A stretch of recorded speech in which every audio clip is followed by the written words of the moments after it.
makanan dapat dikurangkan, memanjangkan jangka hayat tapak pelupusan, menghasilkan produk yang berfaedah dan juga mempraktikkan pengasingan sistem pekerja di sumber.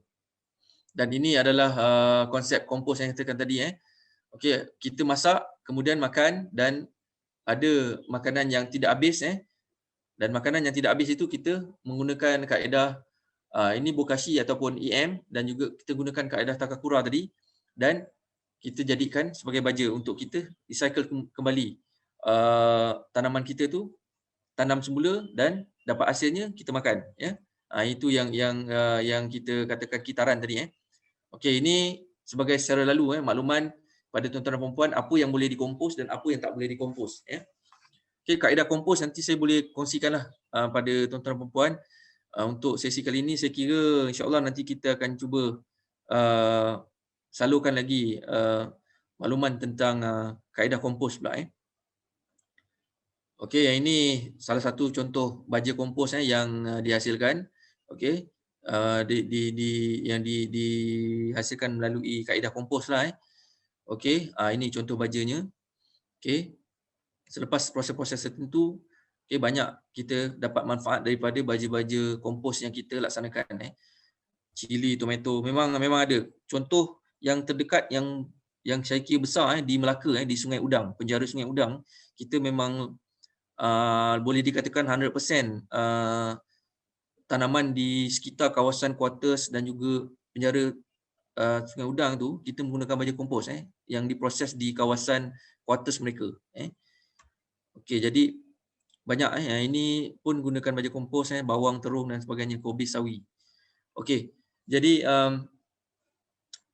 saya kira itulah saja yang perkongsian yang saya dapat berkongsi dengan tuan-tuan dan puan-puan petang ini. Selain daripada konsep 3R tadi, kita pun dapat melihat sebenarnya memahami sebenarnya secara dasarnya, secara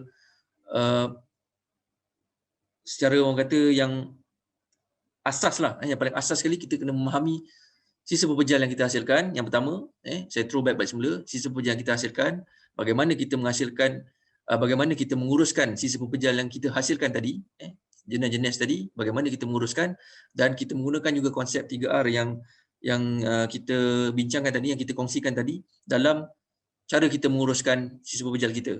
Di samping juga saya ada kongsikan sedikit tentang data-data yang saya kira kita perlu bukan saja melihat, namun kita perlu mengkaji tentang data-data yang kita dapat tadi supaya akan datang kita akan cuba kurangkan jumlah sisa pekerjaan ni. Saya tengok kalau kita tengok statistik selepas tahun 2017 tadi yang saya sempat kongsikan tadi, sehingga tahun 2019 jumlah tonnage yang kita hasilkan tu memang menurun.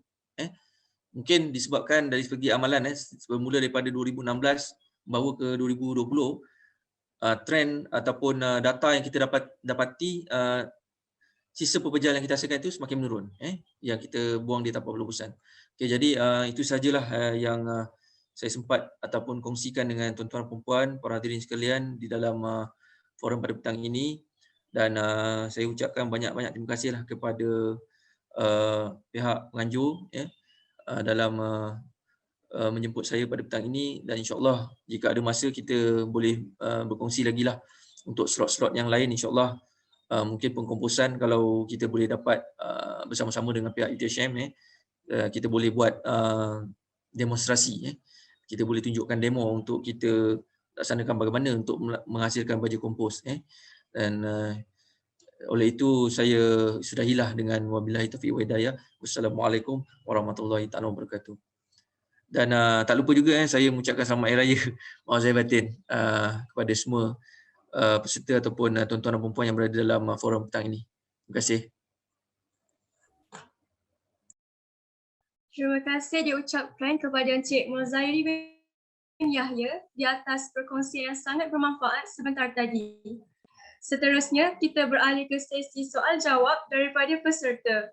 Kepada para peserta yang ingin bertanyakan soalan, anda boleh kemukakan soalan di ruangan chat box ataupun boleh bertanya secara langsung kepada Encik Mozairi.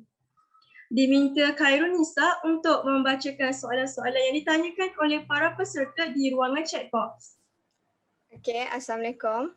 Untuk soalan pertama kepada Encik Mozairi, boleh Tuan terangkan mengenai akta yang berkaitan dengan kita semula dan bagaimana ia memberi kesan dalam membina kesedaran masyarakat? Okey, terima kasih. Soalan yang pertama tadi, bagaimana tentang akta yang berkaitan dengan kita semula. Okey, sebagaimana yang saya maklumkan tadi, dalam Akta 672 ini, kita mempunyai peraturan-peraturan di bawah Akta 672 ni. Jadi antaranya adalah peraturan untuk mewajibkan masyarakatlah ataupun penghuni premis supaya mengasingkan sisa pepejal. Kenapa kita terpaksa mengenforce ataupun menguatkuasakan, mewujudkan peraturan yang mewajibkan penduduk ni untuk mengasingkan sisa. Sudah tentu yang pengasingan sisa pepejal di punca yang saya katakan tadi adalah untuk kita, yang pertama, kita sangat concern about kita semula ini. Pengasingan sisa pepejal ini juga merupakan satu elemen yang sangat penting kita laksanakan supaya dia, kesan daripada pengasingan sisa pepejal ini dia secara tak langsung memang akan mempengaruhi amalan kita yang lain, contohnya dan juga dia akan memberi kesedaran tentang secara tak langsung bila kita mengasingkan sisa pepejal, kita dapat mengasingkan di rumah kita, contohnya kita asingkan, kita dapat asingkan, kita menjadikan satu amalan itu satu kebiasaan kepada kita. Setiap hari, setiap kali kita nak buang sampah, kita kena fikir, adakah sampah yang kita buang ini betul-betul tak boleh digunakan semula ataupun memang perlu dilupuskan, ataupun boleh dibuat tujuan lain dan sebagainya yang tadi yang saya maklumkan tadi. Jadi secara tak langsung bila amalan kita semula ni kita jadikan sebagai kebiasaan dalam kita, bukan kita semula saja, reuse, reduce, repair dan sebagainya tadi tu, yang R yang lain tadi tu, kita akan secara tak langsung memang kita akan menunjukkan bahawa kita ni seorang yang sedar akan kepentingan mengamalkan kita semula ni. That's why akta yang saya katakan tadi diwujudkan oleh kerajaan, dikuatkuasakan supaya dia boleh selaras untuk kita bersama-sama dengan masyarakat ni supaya masyarakat lebih sedar tentang amalan kita semula ni. Bukan kita nak compound suka-suka. Kita buat akta ni sebenarnya ialah mungkin sebelum ni tak ada akta. Bila dah ada penguatkuasaan ini, maka kita secara tak langsung dengan adanya penguatkuasaan ini kita boleh membantu mengenforce ataupun membantu dari segi memberi engagement kepada penduduk, menyedarkan penduduk tentang pentingnya untuk kita melaksanakan kita semula. Okey. Itu saja. Ada lagi? Okey, soalan seterusnya dari Izzati Najihah. Saya ingin bertanya, bolehkah Encik terangkan lagi tentang pengurusan sisa klinikal memandangkan ia mengandung kimia? Jadi apa juga perbezaan dari segi langkah atau proses untuk dikita semula atau dibuang sisa klinikal jika dibandingkan dengan sisa yang lain? Okey. Okey, terima kasih. Ini pun soalan yang biasa kita ni. Okey, sisa klinikal sisa klinikal macam yang saya maklumkan tadi Biasanya sisa klinikal ni kita dapat penghasilannya di klinik-klinik, di hospital, di pusat perubatan lah. Okey, yang mana sebenarnya sisa klinikal ni kita jenis sisa klinikal yang memang terang-terang dia mengandungi sisa kimia dan juga dia memang kategori clinical punya waste, biasanya dia akan diuruskan oleh kualiti alam. Kualiti alam. Dan dia termasuk di bawah akta kualiti alam sekeliling tadi dan yang memang diuruskan secara khusus. Dan cara pengurusan dia pun berbeza. Dia tidak sama dengan proses pengurusan sisa pepejal terkawal yang tadi tu yang saya katakan tadi di bawah akta kami. Itu dia ada dia punya kaedah tertentulah untuk menguruskan sisa klinikal tersebut. Dia tidak boleh dibuang begitu saja sebenarnya. Dia mempunyai ada dia punya dia punya kaedah method yang khusus untuk menguruskan sisa klinikal ini. Okey. Berbeza dengan sisa-sisa yang lain sisa-sisa lain ni macam contoh yang saya katakan tadi, sisa penjata kawal sama ada sisa domestik dan sebagainya, sebab tapi kita kadang-kadang kita tengok di kawasan premis juga ada juga sisa-sisa klinikal ni, mungkin di rumah, di premis kediaman dan sebagainya, mungkin mereka ada juga buang sisa kimia sisa klinikal ni, tapi mungkin volume yang tak banyak lah. Dan mereka yang kita tengok biasanya ada kala mungkin penduduk-penduduk yang menghasilkan sisa klinikal ni mungkin sisanya tak begitu banyak, dan mereka campurkan sekali dengan bahan-bahan sisa baki tadi ke dalam tong. Jadi mungkin dari segi janaan yang tidak terlalu banyak ini mungkin kita biasanya kalau collection yang kita laksanakan di bawah syarikat konsersi ini, mereka akan collect mengikut jadual kutipan sisa domestik lah yang tadi tu. Tapi sisa klinikal yang saya katakan memang betul klinikal yang dihasilkan di pusat perubatan dan sebagainya, di hospital, itu memang tidak diuruskan di bawah konsesi di bawah akta kami. Itu dia di bawah pengurusan akta kualiti alam sekeliling, yang mana konsesi yang dipertanggungjawabkan untuk mengkolek ataupun memungut sisa klinikal pun bukan konsesi di bawah lantikan yang saya katakan tadi, yang 3 konsesi tak. Mereka tidak terlibat dengan kutipan sisa klinikal. Kalau di hospital kalau kita tengok di hospital ataupun di pusat perubatan sisa domestik biasanya kita minta mereka asingkan. Sisa domestik lain. Sisa kita semula biasa kita minta dia orang asingkan juga sisa kita semula. Dan klinikal mereka ada tong sendiri. Biasanya tong yang warna kuning itulah. Sisa kita semula. Sisa kita semula pula, sisa apa? Klinikal. Okey. InsyaAllah itu saja. Okey, soalan seterusnya daripada MBA. Assalamualaikum. Tahniah kepada UTHM kerana menganjurkan program seperti ini. Terdapat 3 soalan. Soalan pertama, tadi pihak Encik ada menyatakan mengenai ikutan negara Jepun. Sejauh mana keberhasilan Malaysia dalam ikutan negara Jepun tahun 2021? Isu berkenaan sampah masih lagi berlaku? Soalan kedua, berlaku kekeliruan di antara sisa taman dan sisa pukal. Adakah ia diuruskan oleh syarikat pengurusan yang sama seperti Alam Flora atau ada bahagian diurus DBT? Soalan ketiga, negara kini mengalami pandemik COVID-19. Pelitup muka menjadi aksesori wajib individu. Apakah langkah dilakukan oleh KPKT atau SW Corp untuk memastikan pembuangan pelitup muka diuruskan dengan lebih baik? Itu saja. Okey, terima kasih. Ada 3 soalan yang saya dapat kat sini. Okey, kita tengok soalan yang pertama. Alhamdulillah, okey. Okey, mengikut yang saya katakan tadi, antara negara benchmark yang kita yang rasa kita tengok contohlah, kita contohi dari segi pengurusan sisa pekerja, dari segi amalan amalan kita semula sebenarnya memang contoh Jepun lah tadi okay, memang tidak kita akui kita sebenarnya kalau kita tengok negara Jepun nah kalau nak dibandingkan dengan negara kita kita memang agak jurang tu memang masih lagi berbeza lah dari segi terutamanya dari segi amalan kita semula tadi amalan menguruskan kita semula. Okey, di Malaysia kita masih lagi sebenarnya kalau kita tengok revolusi ataupun kita punya pergerakan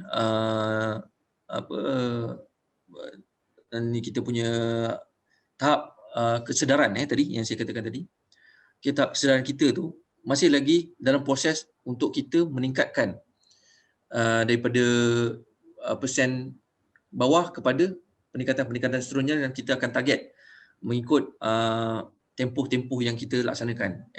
Sebenarnya apa yang kita rancang ataupun kita target itu, yang kita sasarkan itu, dia banyak bergantung kepada masyarakat sendiri sebenarnya.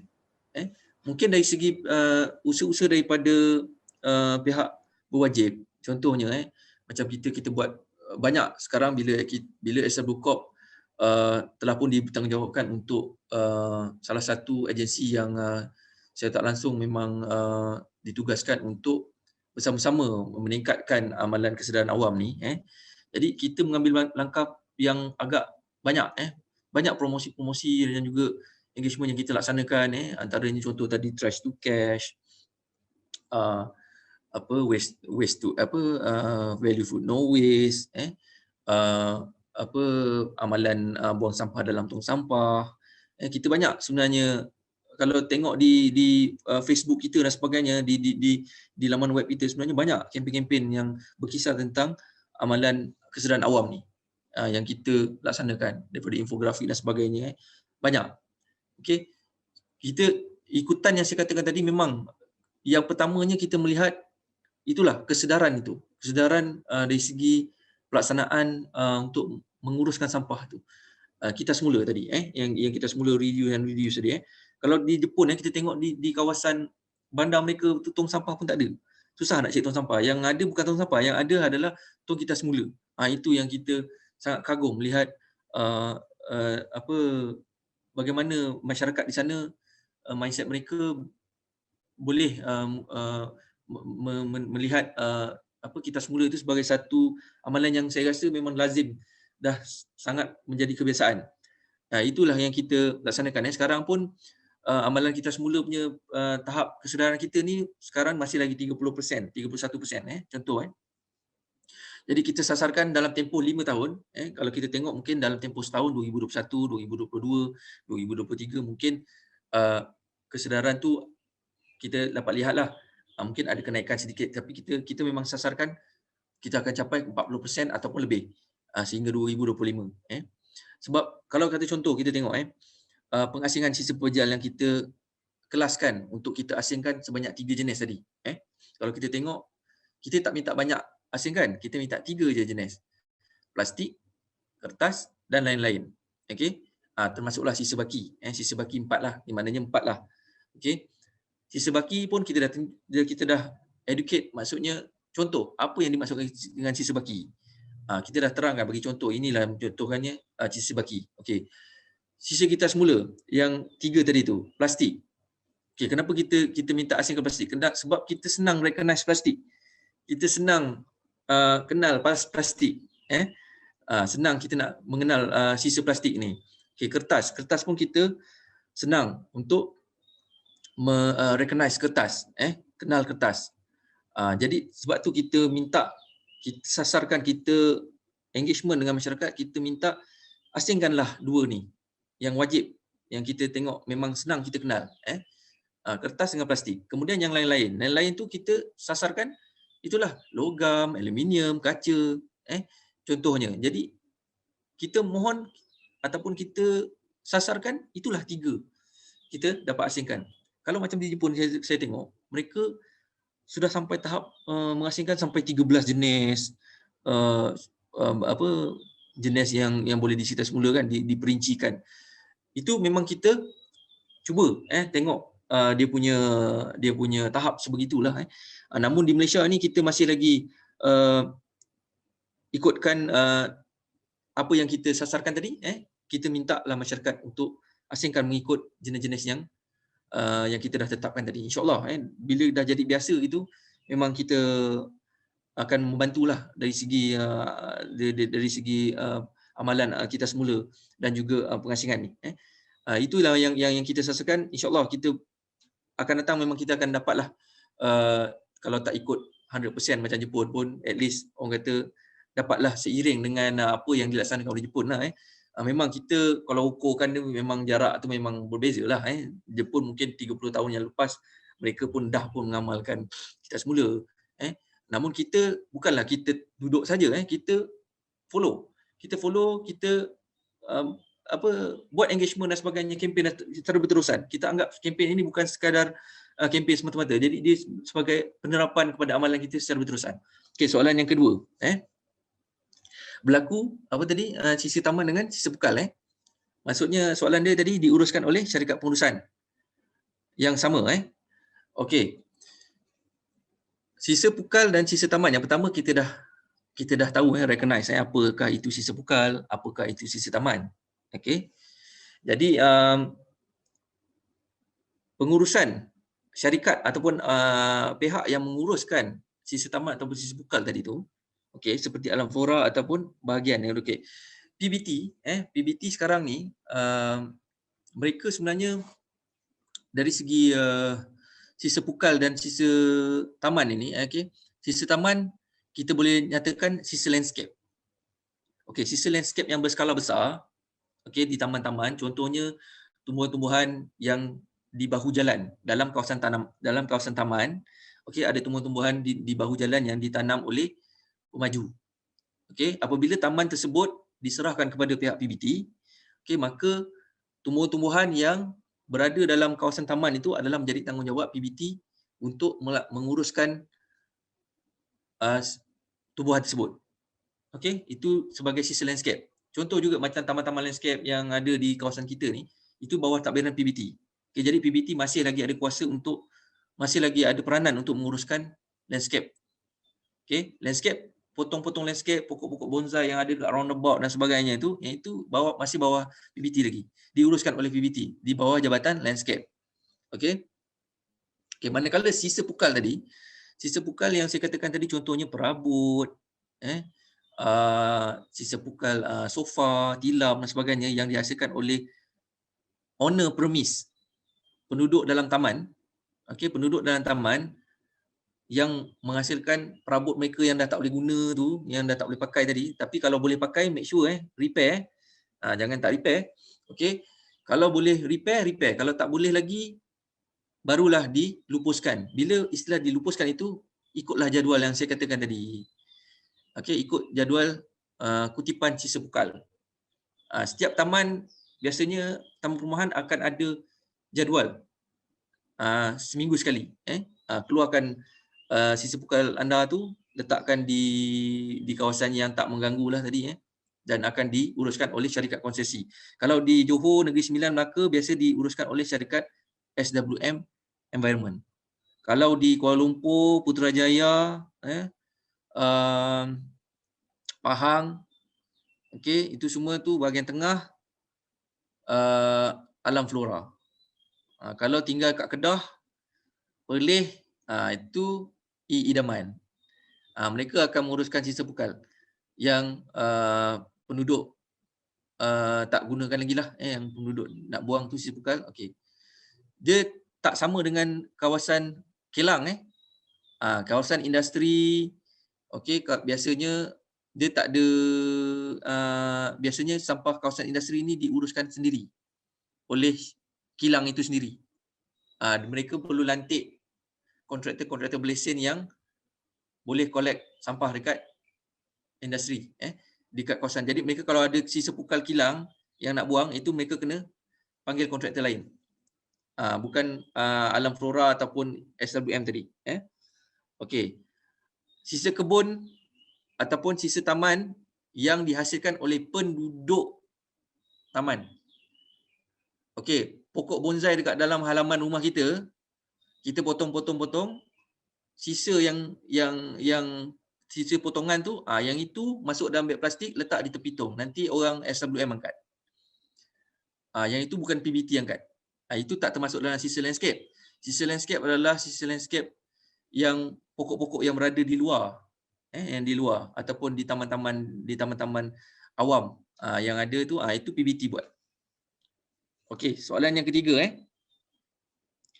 Soalan ketiga tadi tentang pengurusan pelitup muka. Okey, pelitup muka ni sebenarnya okey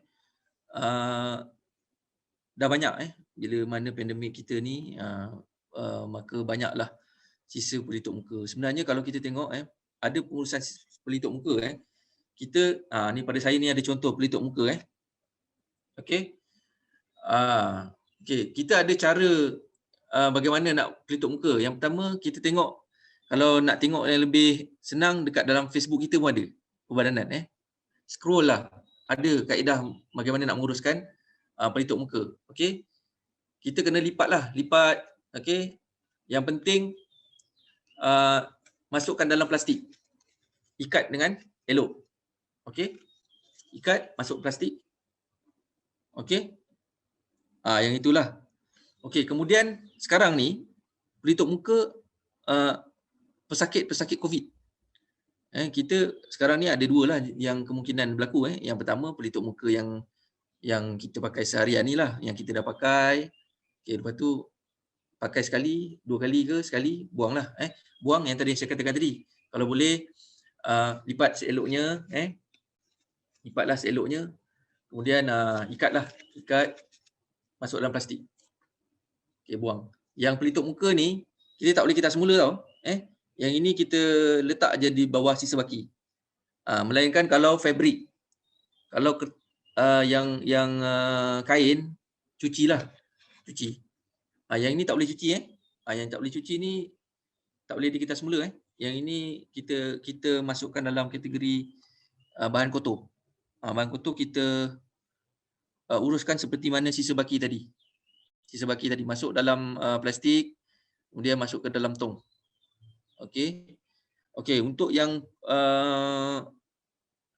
pelitup muka pesakit, yang ini pun saya telah pun diberikan soalan juga sebelum ni. Okey, tentang ni. Jadi yang ni sebenarnya pengurusan dari segi topeng pesakit ni kita letakkan di bawah garis panduan KKM. Okey. Jadi sebagaimana KKM maklumkan, kalau kita tengok dia sebenarnya KKM punya garis panduan ini, topeng pesakit COVID ini tak boleh campur. Dia dimasuk dalam klinikal juga. Jadi dia diuruskan sama dengan sisa klinikal tadi. Dia akan dimasukkan tong yang berbeza lah, tong kuning dan sebagainya. Dia tak boleh campur dengan sisa domestik ataupun sisa bahan kita semula yang tadi. Jadi itu diuruskan oleh pihak pengurusan sisa klinikal yang saya katakan tadi. Okey. Terima kasih. Okey, seterusnya daripada Encik Asmadi Mat Said dari Angkasa Quaris Plastik. Tuan Mozairi, kami pihak industri ingin kerjasama dengan SW Corp dan UTHM dalam program Trash to Cash. Mohon pandangan Tuan. Okey. Ini satu tawaran yang sangat baiklah pada saya, daripada Encik Asmadi. Okey, Encik Asmadi. Trash to Cash. Okey. Sebenarnya program Trash to Cash ni, kita sangat menggalakkan program Trash to Cash ni di pelbagai sektor. Contohnya, itulah saya kata tadi, Trash to Cash ni boleh dilaksanakan di mana-mana. Even di rumah kita, di pejabat dan sebagainya. Jadi di industri, Trash to Cash ni pun juga boleh dilaksanakan. Di sekolah dan sebagainya. Kalau ikut saya tengok ni, ini poster yang saya nampak tak? Tak nampak. Tak nampak. Okey, tak apa. Ini poster Trash to Cash di pejabat lah. Di sini dia ada beberapa kaedah yang kita laksanakan. Kalau kita tengok di Facebook Perbadanan pun ada. Di Facebook SLB Corp Johor ada, Perbadanan Pengurusan Sibujal, di SLB Corp HQ pun ada. Di laman web pun ada. Trash to Cash. Jadi pihak kilang ini, industri, kita boleh laksanakan program Trash to Cash. Okey, sebab antaranya adalah mungkin program Trash to Cash di kawasan industri ini, dia akan menghasilkan mungkin volume yang tinggi. Volume tinggi. Sebenarnya kita Trash to Cash. Cash itu sebenarnya manfaat kepada orang yang melaksanakan itulah. Kita anggapkan cash yang diperolehi itu adalah benefit ataupun himbuhan yang didapat, yang kita sendiri dapatlah. Kalau kita buat Trash to Cash di rumah, duit tu kita punyalah. Kalau kita buat di pejabat, okey, mungkin Trash to Cash, cash tu kita masukkan dalam tabung office dan sebagainya. Jadi di pihak kilang ini saya kira tiada halangan untuk kita melaksanakan program to cash sama-sama. Okey. Mungkin kita akan melihat beberapa kaedah yang kita boleh laksanakan lah. Yang penting trash to cash, trash tu ataupun sampah yang kita hasilkan, sisa yang kita hasilkan itu mestilah sisa yang boleh dikita semula, yang saya kira mungkin boleh memberi manfaat lah kepada kilang. Kalau kata kilang tadi apa, angkasa co-waste plastik, co-waris, angkasa co-waris plastik. Jadi mungkin program ni sisa yang dihasilkan plastik. Jadi saya kira plastik memang di bawah kategori sisa yang boleh dikita semula.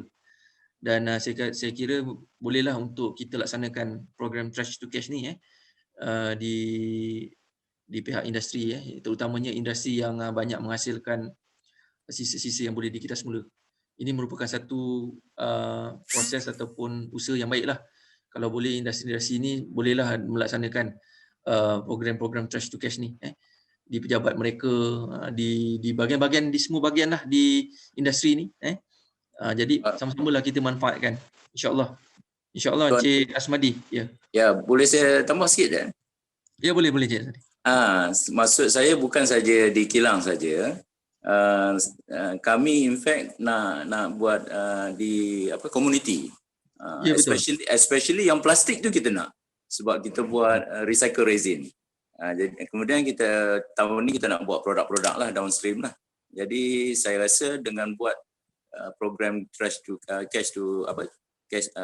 cash ni dengan community, kita dapat divert barang-barang recyclable tu daripada dibuang di tapak pelubusan kan. Jadi kita ada kilang dan kita in fact kita tengah berbincang dengan UiTHM ni nak buat kilang di teaching factory di UiTHM sendiri. Di Pagoh. Jadi kalau kita ada skim macam ni, semua skala, especially yang plastik tu kita nak bawa ke ni, kita proses kilang Cik Asmadi di Muar, di Shah Alam. Di Shah Alam. Tapi kita sedang bincang nak buat teaching factory, learning factory di UiTHM sendiri di Pagoh. Bagus. Kalau dapat kita kerjasama baguslah. Kalau kata di Pagoh tu mungkin kita boleh invite SLU Kok Muar lah. Ya. SLU Kok Muar kita boleh panggil untuk mereka sama-sama bantulah untuk program trash to cash di ni kan, di yang nak dilaksanakan ni. Ya. Okey. Bagus. Nanti saya kontak mana.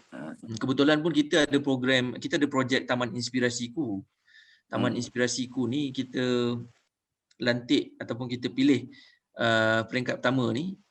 Kita lantik di kalangan ketua-ketua masyarakat ni, kita pilih taman yang kita rasa boleh bekerjasama kita untuk aktiviti-aktiviti macam ni lah, kesedaran, aktiviti pengindahan dan sebagainya lah, kebun komuniti, trash to cash, semualah. Jadi itu salah satu usaha lah untuk kita sama-sama lah laksanakan. Okey, terima kasih Tuan. Okey, baik. Okey, seterusnya soalan terakhir dari Nafra. Assalamualaikum, saya ada satu soalan. Apakah proses dan bagaimana sisa buangan ini dilupuskan oleh SW Corp? Okey, Nafra Okey, Nafra. Okey, Waalaikumsalam. Saya ada soalan tadi, proses dan bagaimana sisa buangan ini dilupuskan. Sisa buangan tu maksudnya sisa domestik lah proses okey, saya anggapkan begitulah okey. Sebagaimana yang saya nyatakan tadi proses dan sisa buangan okey, kita dari segi engagement yang kita laksanakan bersama dengan komuniti, dari segi penerangan kita dan sebagainya, kita dapat lihat antara sisa-sisa itu yang saya katakan tadi, antara sisa-sisa yang kita hasilkan, jenis-jenis sisa yang kita hasilkan tadi tu, okey, kita dapat recognize apakah sisa-sisa yang kita hasilkan. Yang pertama adalah sisa baki, kemudian sisa kita semula, kemudian sisa kebun, sisa pukal, kemudian barang kita semula dan sebagainya lah tadi tu. Okey, jadi 4 sisa yang tadi tu, okey, sisa baki kita kelaskan sebagai sisa bahan-bahan kotor yang perlu dilupuskan. Okey, antara pelupusan kaedah yang kita buat, okey, bahan-bahan sisa baki tadi tu antaranya adalah sisa makanan. Sisa makanan yang saya katakan tadi mungkin kita boleh laksanakan dari segi aktiviti composting. Okey, sisa makanan kita boleh proses mereka menjadi baja dengan kaedah Takakura method tadi. Ni menguruskan ataupun mengitar semula bahan buangan makanan menjadi baja dengan kaedah composting. Okey, itu proses dia. Dan bagaimana diuruskan begitulah. Sisa makanan kita jadikan baja melalui Takakura method, pengkomposan. Kemudian sisa kita semula. Sisa kita semula ni yang saya katakan tadi 6 proses yang pertama tadi dari segi dari tahap penjanaan, penstoran, kutipan, pengangkutan dan juga perantara. Sebelum kita lupuskan tu dia ada rawatan perantara. Okey, rawatan perantara ni itulah yang saya katakan tadi sisa bahan kita semula tadi adalah termasuk ke dalam proses rawatan perantara. Yang mana dalam rawatan perantara ini dia mengalami proses-proses kita semula. Okey, kemudian barang-barang seperti plastik, kaca dan sebagainya tadi tu, plastik, kertas, diproses, dia tidak dilupuskan. Okey, kalau istilah yang dilupuskan ini adalah bahan-bahan yang tidak boleh dibuat rawatan perantara, yang dah tak boleh diguna semula dan sebagainya tadi, barulah dilupuskan dengan kaedah yang ditetapkan di landfill, di tapak pelupusan lah. Jadi pada akhirnya sebenarnya di tapak pelupusan itu akan dibuang bahan-bahan yang tak boleh dikira semula lagi, yang tak boleh dibuat rawatan perantara lagi tadi. Dan sekarang pun teknologi yang kita laksanakan pun di tapak pelupusan ini yang kita ada tadi yang saya katakan WTE. WTE itu incinerator lah ataupun waste to energy, kita panggil waste to energy. Yang mana kita buat kita lupuskan bahan-bahan ini dengan cara pembakaran dengan suhu yang tinggi dan sebagainya tadi. Jadi sebenarnya hasil daripada pembakaran itu akan kita janakan tenaga, waste to energy. Jadi sebenarnya kalau ikutkan bila mana ada WTE ni juga, dia akan memanfaatkan juga sisa yang dilupuskan tu. Bukan sahaja sekadar sekarang ni mungkin secara dumping saja. Mungkin kita buang barang yang dilupuskan di landfill, kemudian kita letak tanah dan sebagainya, buat layering dan sebagainya. Itu kaedah tu mungkin kaedah yang lama. Sekarang ni bila mana kita dah ada teknologi WTE ni, kita akan cuba menggunakan kaedah WTE untuk kita lupuskan bahan buangan ini dengan kaedah pembakaran. Cuma kita akan lihat dari segi volume sampah kita. Sebenarnya volume sampah kita ni sampah basah. Banyak Malaysia ni kita punya sampah ni pattern makanan ataupun pattern sampah kita ni kebanyakan sampah basah. Jadinya mungkin itulah yang kita kena tengok balik dari segi ni. Tapi kaedah pembakaran ini juga salah satu kaedah yang akan digunakan supaya dia boleh menjana elektrik dan sebagainya, dan abu ataupun ash yang ada daripada bahan bakaran tu pun sebenarnya boleh dikita semula juga. Boleh digunakan juga untuk bahan lain, untuk tujuan lain, boleh. Itu yang kita tengoklah yang berada yang memang digunakan sebelum ni di negara-negara macam contoh di Jepun. Itu contoh saya juga tu lah. Di Jepun tu memang kita tengok sangat teruja lah kita tengok incinerator tu dibina di sekolah, di sebelah sekolah, di taman perumahan. Dia tidak memberi kesan tu. Kita tengok kat situ teknologi mereka sangat baguslah.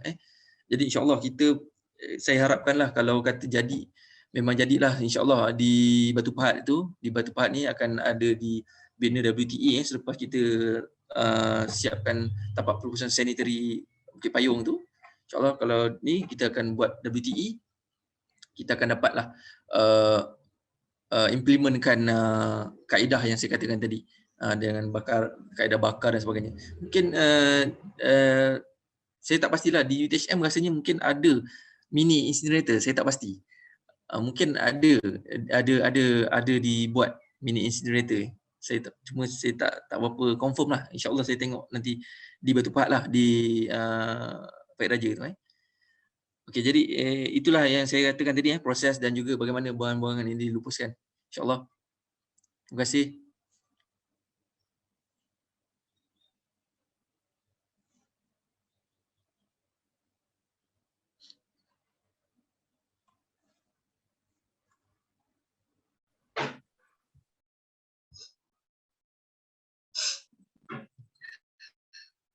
Seterusnya, sebelum saya menamatkan program kita pada hari ini, Diminta semua peserta untuk membuka kamera masing-masing untuk sesi bergambar.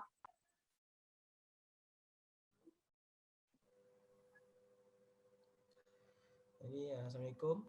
Jadi harap para hadirin semua boleh buka kamera. Kita ada total 3 page semua. Jadi untuk boleh buka kamera. Jadi untuk page pertama 1, 2, 3. Freestyle 1, 2, 3. Okey, untuk page kedua 1, 2, 3. Okey, boleh freestyle 1, 2, 3. Dan seterusnya untuk page terakhir 1, 2, 3.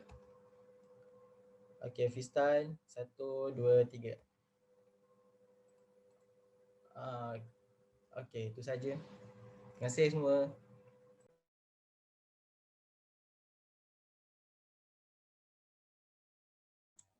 Terima kasih penganjur.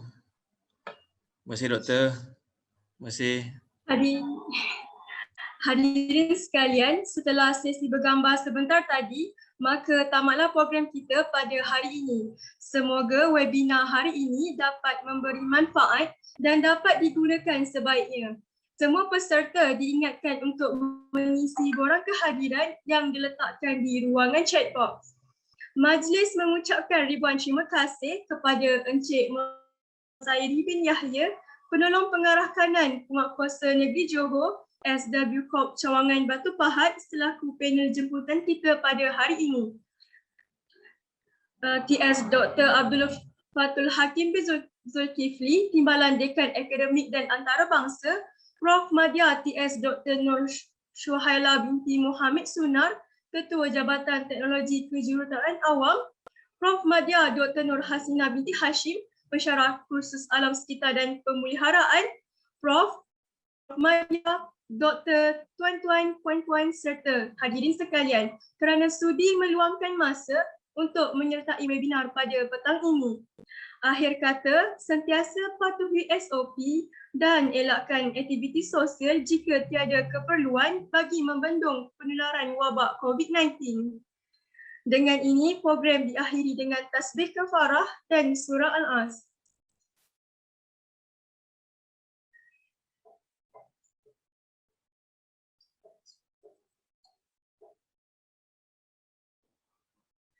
Sekian sahaja program kita pada petang ini.